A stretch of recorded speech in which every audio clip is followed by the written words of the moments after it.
Reporting from Arkham Asylum, this is Gotham Rogues. In this video we count down the 5 greatest Len Wein Batman stories.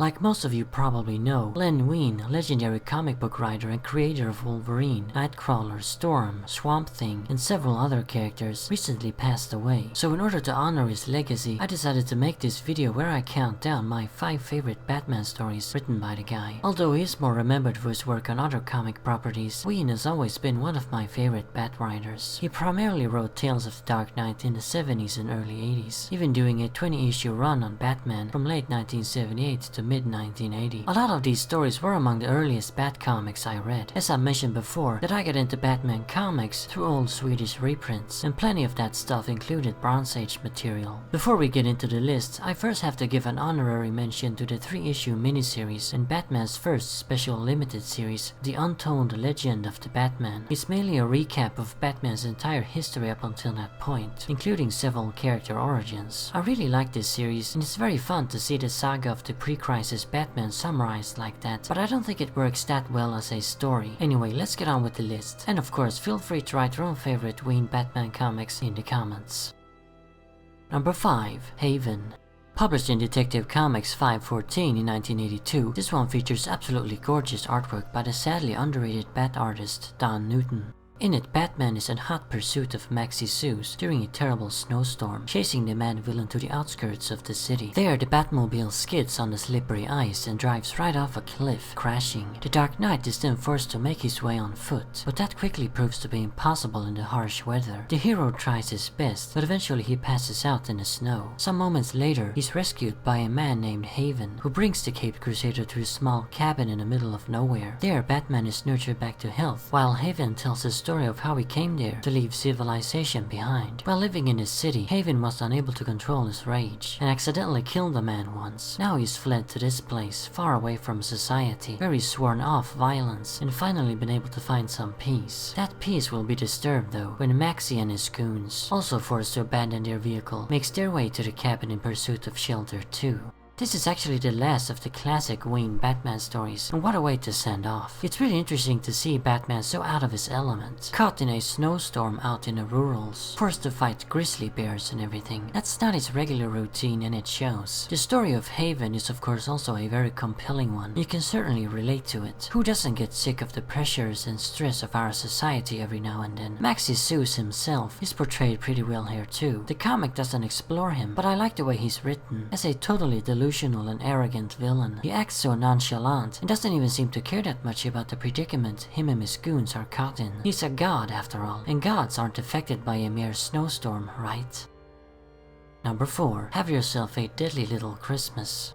Published in Batman 309 in 1979, this Christmas tale was penciled by John Calnan. It's Christmas Eve and a young distraught woman named Kathy is mugged by thugs, runs away with the last money she owned, $5. Kathy left her home to come to the big city of Gotham and make something out of herself, but she's completely failed, living in extreme poverty. Now with nothing left, the poor girl decides to commit suicide by overdosing on sleeping pills. Before she's able to consume the whole can though, the Blockbuster, a simple-minded hulking beast, busts into her apartment. Turns out the monster witnessed the mugging and later attacked the hooligans, taking back Kathy's money. Now he's arrived to return them to her, but he may be too late, as Kathy took enough pills to knock herself out. Confused and worried, Blockbuster picks up the woman and tries to get her help. But how can he, when he doesn't even understand what a hospital is? Simultaneously, Batman is on his trail trying to stop him, as the Dark Knight has misinterpreted the Blockbuster's actions towards the girl as malicious. This is the only story on this list that I didn't have back in the day, and I didn't get to read it until getting the Len Wein Batman hardcover collection. I haven't read a whole lot of Blockbuster comics, really only this one and the very first from the 60s. Mark Desmond, aka the Blockbuster, is pretty much considered to be one of Batman's lamest rogues, but I don't agree with that sentiment. The character especially shines under the pen of Wein, who writes the guy as a sad, tragic Frankenstein-like monster, well-meaning but completely misunderstood. He's not really the villain at all in the story, but neither is Batman of course, as he's also trying to help the girl. There's been quite a few Christmas-themed Batman stories throughout the years, and this one is definitely one of the best. A real sad tearjerker with a glimmer of hope at the end.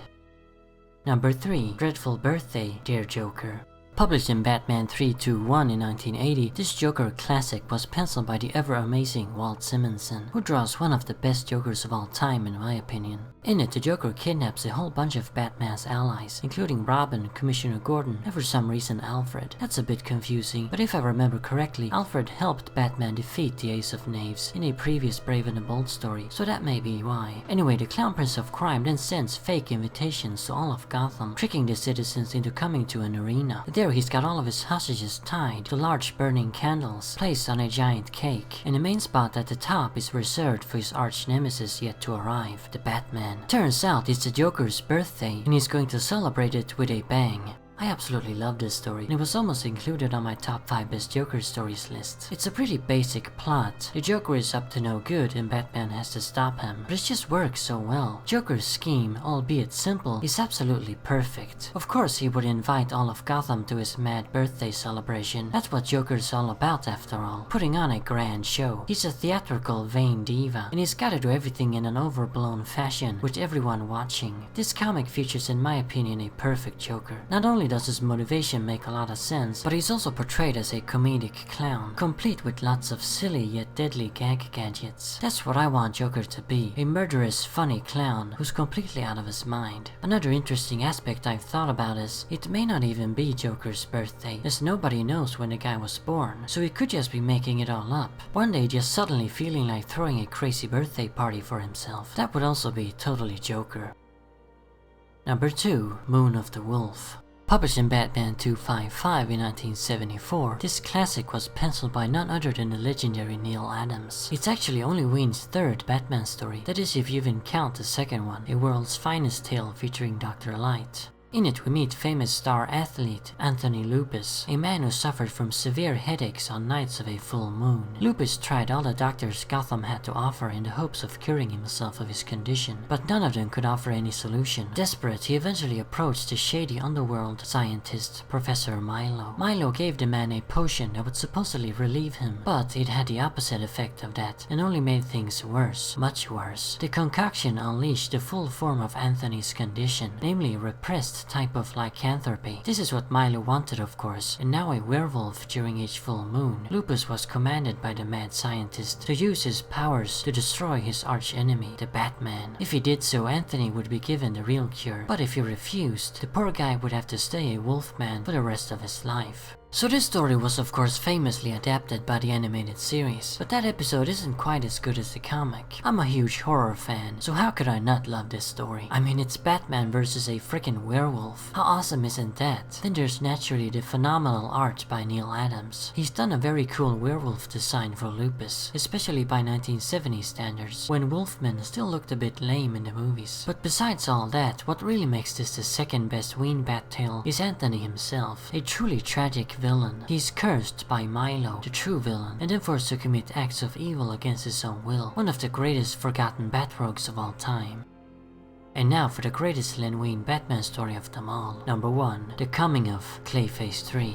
Yeah, you probably saw this one coming. Published across Detective Comics 478 to 479 in 1978, this two-parter was penciled by Marshall Rogers, perhaps the definitive Bat artist. In it we meet Preston Payne, aka Clayface 3 for the first time, a deformed scientist who tried to cure himself of his physical condition by using a sample of the second Clayface, the shape-shifting Matt Hagen. Of course the experiment failed, and Payne was transformed into a melting man with a deadly touch that turned everything into goop. Fashioning himself a protective exoskeleton suit and shacking up in an abandoned wax museum, Payne began to work on a way to fix his state of being. However, he also went quite mad and fell in love with one of the wax dolls at the museum. Meanwhile, Batman's in a real bad mood as he's just lost the woman of his dreams, Silver Saint Cloud.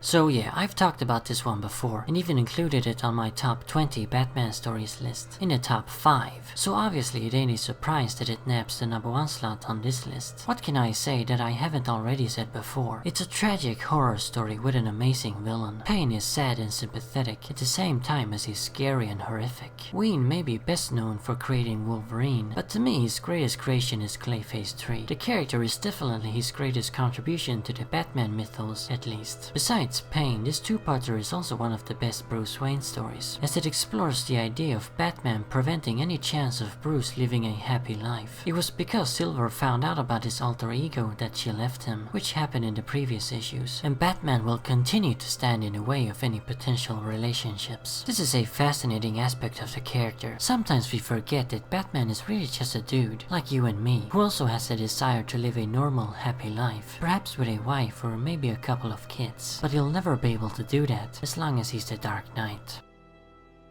So there you have it. Those are the 5 greatest Batman comics written by Len Wein, in my opinion. One of the best Batman writers of all time, without a doubt. If you haven't read these stories but want to, then I suggest you pick up the Tales of the Batman Len Wein hardcover. It collects all of his Bat comics. And as always, remember, Arkham Asylum awaits you in the next video.